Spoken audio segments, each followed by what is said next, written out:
মাত্র 24 ঘন্টার মধ্যে বারুইপুরে বস্তাবন্দি গলাকাটা তরুণীর দেহ উদ্ধারের রহস্য ভেদে গ্রেপ্তার দুই ভাই। বারুইপুরে চাঞ্চল্যকর খুনের ঘটনায় বড় সাফল্য পুলিশের। মাত্র 24 ঘন্টার মধ্যেই বস্তাবন্দি গলাকাটা তরুণীর দেহ উদ্ধারের ঘটনায় রহস্য ভেদ করল বারুইপুর থানার পুলিশ।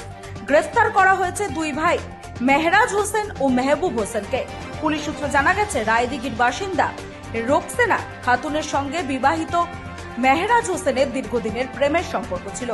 অভিযোগ, পদ্মপুকুর এলাকার একটি ভাড়া বাড়িতে বিয়ের দাবিকে কেন্দ্র করে গভীর রাতে দুজনের মধ্যে তীব্র বচসা বাঁধে। সেই সময় ব্লেড দিয়ে রোকসানার গলা কেটে খুন করায় মেহরাজ।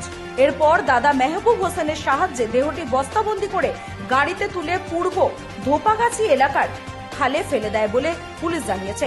ঘটনার তদন্তে নেমে সিসিটিভি ফুটেজ খতিয়ে দেখে একটি সাদা গাড়ির সূত্র পায় পুলিশ। সেই সূত্র ধরেই প্রথমে বকখালি থেকে গ্রেফতার করা হয় মেহবুবকে। পরে তাকে সঙ্গে নিয়ে ফোন করিয়ে কলকাতার বড়বাজার এলাকা থেকে ধরা হয় মূল অভিযুক্ত মেহরাজকে। ধৃতদের জেরা করে আরো গুরুত্বপূর্ণ তথ্য জানার চেষ্টা করছে পুলিশ। জানা গিয়েছে, আজই তাদের আদালতে তোলা হয়েছে। Bureau report, রাতদিন news network.